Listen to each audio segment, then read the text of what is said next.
অত্যন্ত নগণ্য ক্ষুদ্র একজন কোরআনের ছাত্র হয়ে কোরআন থেকে যা বুঝেছি এই কথাগুলো যখন দেশ থেকে দেশান্তরে যেখানেই যাই শোনাবার জন্য লক্ষ লক্ষ দিনী ভাইরা সেখানে উপস্থিত হয় আলহামদুলিল্লাহ। এবং যারা আসতে পারেন না এরকম কোটি কোটি বনি আদম পরবর্তীতে সোশ্যাল মিডিয়ার কল্যাণে তারা কথাগুলো শোনেন আলহামদুলিল্লাহ। আবার এমনও অনেক আছে যারা আমাদেরকে পছন্দ করেন না, তারাও ডায়েরি খাতা কলম নিয়ে মোবাইল নিয়ে ল্যাপটপ খুলে আমাদের আলোচনা শোনে। আমি তাদেরকেও ভালোবাসি, কারণ আমার স্লোগান হচ্ছে হেরে যাবে ওদের হিংসা, ষড়যন্ত্র, জিতে যাবে আমাদের ভালোবাসা। যারা আমাদের বিরোধিতা করে, আমাদের ব্যাপারে ঘৃণা ছড়ায়, তাদের জন্য আমাদের বুক ভরা দরদ আর ভালোবাসা আছে না নাই? কারণ ভালোবাসা দিয়ে যা জয় করা যায়, কঠোরতা দিয়ে তা পারা যায় না। তো যারা বিরোধিতার জন্য আমাদের আলোচনা শোনেন তাদেরকে ওয়েলকাম।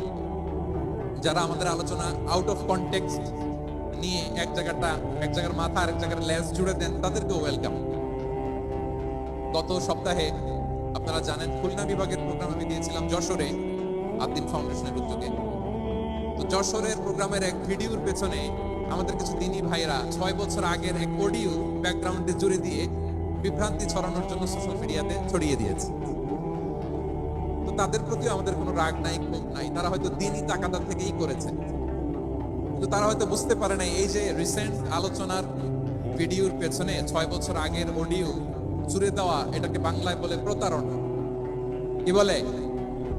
প্রতারণা, ধোঁকাবাজি। এখনকার আলোচনার ভিডিও আর ব্যাকগ্রাউন্ডে এডিট করে লাগিয়েছে 6 বছর আগের অডিও।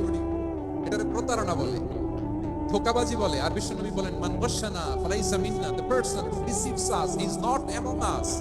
যে আমাদেরকে ধোঁকা দেয় সে আমাদের অন্তর্ভুক্ত নয়। তো বিশ্বনবীর এই হাদিস তারা মনে রাখে না। এজন্য শুধু বিশ্বনবীর প্রতি সাল্লাল্লাহু আলাইহি ওয়াসাল্লামের প্রতি সেরেফ ভালোবাসা আপনাকে বাঁচাতে পারবে না যদি বিশ্বনবীর আদর্শ আপনি গ্রহণ না করেন। তার জলজান্ত প্রমাণ আবু তালেব বিশ্বনবীকে অনেক ভালোবেসেছেন আলাইহিস সালাতু ওয়াসালাম। পলিটিক্যাল শেল্টার, ফিনান্সিয়াল শেল্টার, সব ধরনের শেল্টার তিনি দিয়েছেন, কিন্তু বিশ্বনবীর আদর্শ মানেন নাই। মুক্তি মিলবে? হ্যাঁ, আওয়াজ করে বলেন, আবু তালেবের কি মুক্তি মিলবে? তাহলে সেরেফ ভালোবাসা আপনাকে বাঁচাতে পারবে। ভালোবাসার পাশাপাশি বিশ্বনবীর আদর্শকে মেনে নেওয়ার দরকার আছে না নাই?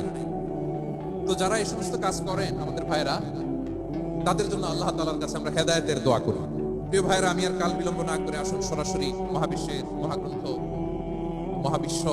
আল কোরআন আল কারীমের তাফসীর শুনি। আমি আজকের এই চমৎকার রজনীতে আলোচনা করবার জন্য সূরাতুল আহজাবের 45-46 এই দুটি আয়াতকে চুজ করেছি। এই দুটি আয়াতের আলোকে কিছু কথা আপনাদের সাথে শেয়ার করব। আওয়াজ করে পড়ুন ইনশাআল্লাহ। তার আগে আসুন একটু দেখে নিই আপনারা কে কোথা থেকে এসেছেন। আপনারা সুনামগঞ্জ জেলা থেকে কারা কারা এসেছেন দেখি। সুনামগঞ্জ, মাশাআল্লাহ, মাশাআল্লাহ, ঠিক আছে, হাত নামাও। সুনামগঞ্জ গেল। হবিগঞ্জ,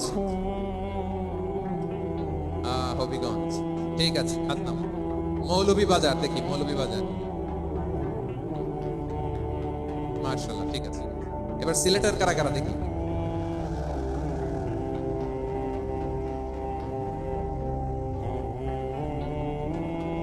মাশাআল্লাহ, মাশাআল্লাহ,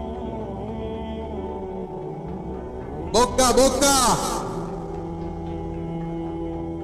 ঠিক আছে, ঠিক আছে, মাশাআল্লাহ, মাশাআল্লাহ, I like it, I love it, মাশাআল্লাহ। সুনামগঞ্জ, হবিগঞ্জ, মৌলভীবাজার, সিলেটের এই 4 জেলার বাইরে থেকে কারা কারা আসছেন দেখি। মাশাআল্লাহ, অন্যান্য অনেক জেলা থেকে আমার বাইরে এসেছে। মাশাআল্লাহ, আল্লাহ সবাইকে কবুল করুন। আজকের এই প্রোগ্রামকে, এই তাফসীরুল কোরআন মাহফিলকে আমাদের নাজাতের ওসিলা বানায়। 3 দিন ব্যাপী দেশের প্রথিত যশা অত্যন্ত বিজ্ঞ প্রাজ্ঞ ওলামারা যে সমস্ত আলোচনা, দিক নির্দেশনা এই মঞ্চ থেকে আমাদের জন্য রেখেছেন, আমরা যেন সেগুলোর উপর আমল করতে পারি। আল্লাহ তৌফিক দান করুন। প্রিয় ভাইয়েরা, বড় গ্যাদারিং, অনেক বড় শোডাউন, জনপ্রিয়তা, এগুলো আমাদের উদ্দেশ্য না। আমাদের উদ্দেশ্য হচ্ছে আল্লাহর সন্তুষ্টি। সিলেট, আওয়াজ করে বলো, আমাদের উদ্দেশ্য কার সন্তুষ্টি? আল্লাহর সন্তুষ্টি।